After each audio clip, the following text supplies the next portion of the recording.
Okay, so you're probably wondering, what the hell is the deal with this chick I keep talking about? What's the deal, and why so sudden, and why so much?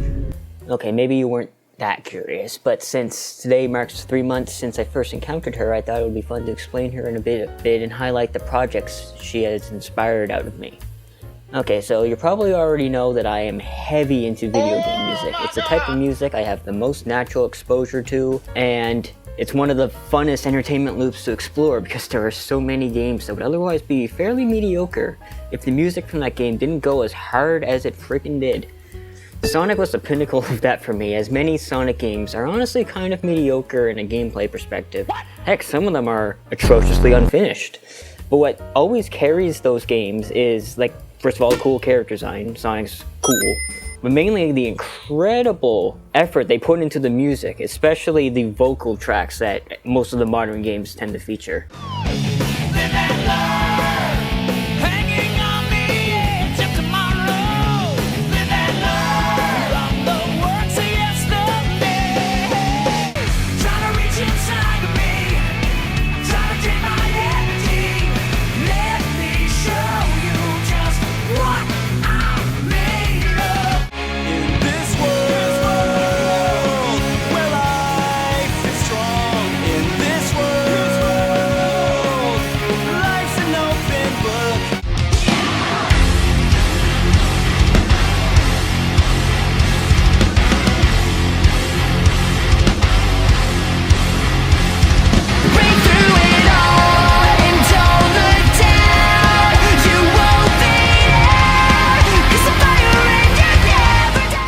So because of that, I was deep into Sonic, finding all the main games to get a sample of them and generally just appreciating the passion that they put into them, even when the games aren't even that groundbreaking. It makes it even crazier the fact that I booted him to the passenger seat so quickly. It all started October 28th of last year when I was watching someone react to the worst video game music of all time. Oh no! There was some pretty bad shish in there, let me tell you.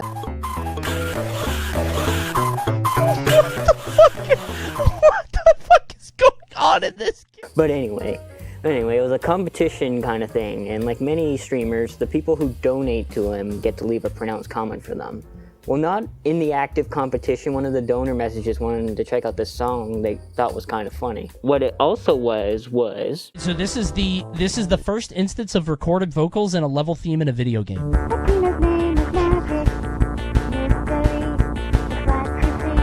What?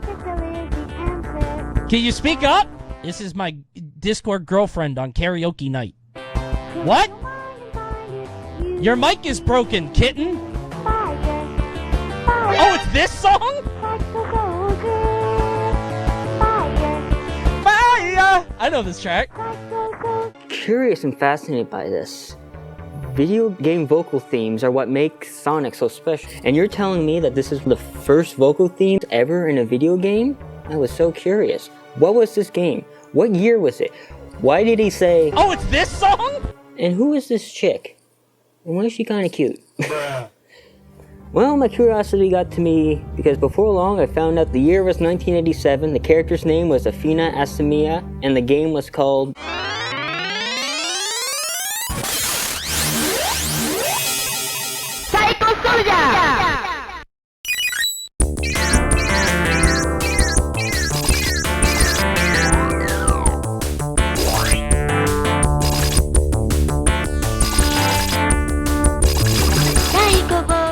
This was such an interesting game to me. Being the first game with a vocal theme was just so cool to me, not to mention the fact that it's also a really good one. But even on top of that, the design of this game is just quite unique. I like how most of the game has like a very serious atmosphere, like it feels like it's something like Super Metroid where it's like very gritty, but then the main character is just this pink-haired schoolgirl that shoots lasers from her hand. I love that kind of contrast in games. It was also cool, but I decided to dive a little deeper because I felt there was more to unpack with this. Like, first off, like the original video made a big deal over it being... Oh, it's this song? And going back to it, the chat in the back was saying that the song was in Smash Brothers, and I was like, wait, really? Huh? I never heard of it in Smash Bros. And yeah, it turns out when they made a DLC for a character that was from the same company, SNK, they made a bunch of remixes to go along with him, and sure enough, the Psycho Soldier theme was one of them. and oh my god, it was biggest blow-ups of a song I've ever heard.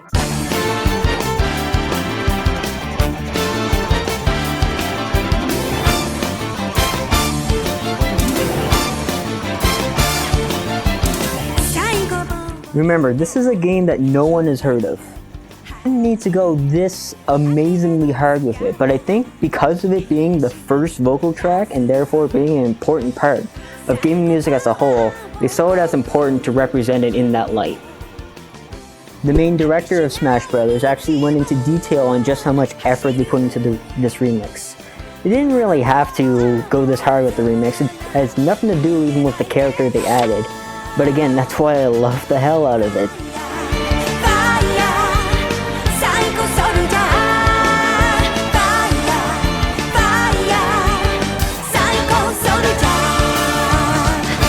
That was it for me. This was such a cool find. This was such an amazing effort for something no one had really heard of. This track was the focal driving force into my day of 16,000, where I broke my step record by noon doing nothing but this.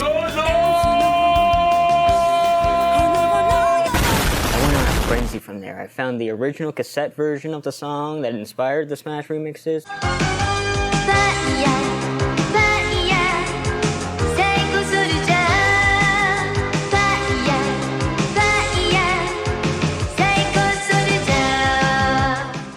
I sourced the web for every single remix of the song I could, and I custom compiled them into a grand album of 40 tracks.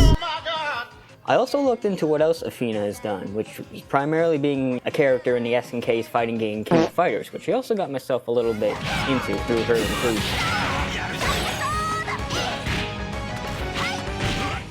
King of Fighters 13 is a game that I made that custom controller for over Christmas break, because those kinds of games are supposed to be used with them.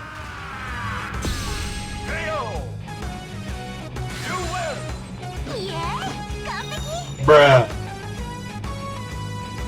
The artwork on the controller was artwork from said game, and I really dig the artwork because the composition and coloring seemed heavily inspired by the Powerpuff Girls. Bruh. Which I'll have you know I was quite into 8 or 9 years ago. Again, I like cute things that whoop arse. Bruh. In fact, I learned that the original pilot name for the Powerpuff Girls was the Whoop Ass Girls. So yeah, I obviously dig that relation, which is why it's the artwork on the controller. But when I was laying in bed one morning, I was like, ooh, what if I make a version of Athena in the same style as the Powerpuff Girls? I am no artist, but I knew that the Powerpuff Girls style was fairly simple to replicate, so I decided to try and practice my graphic design skills that I haven't practiced much since Comtech 11.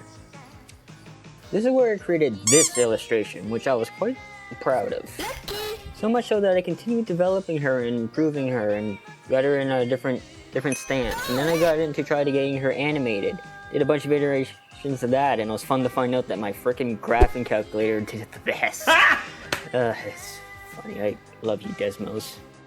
And then the most recent ordeal was taking that illustration of her and getting it converted to a 3D figure that I printed in 6 colors as an 18-hour print. I went a little low on the purge, so her hair has black streaks, but I'm very happy with it.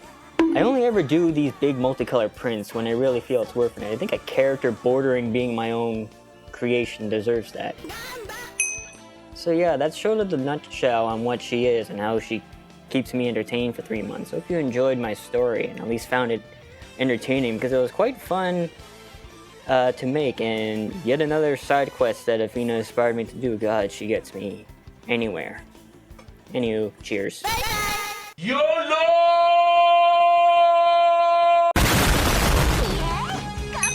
Bruh.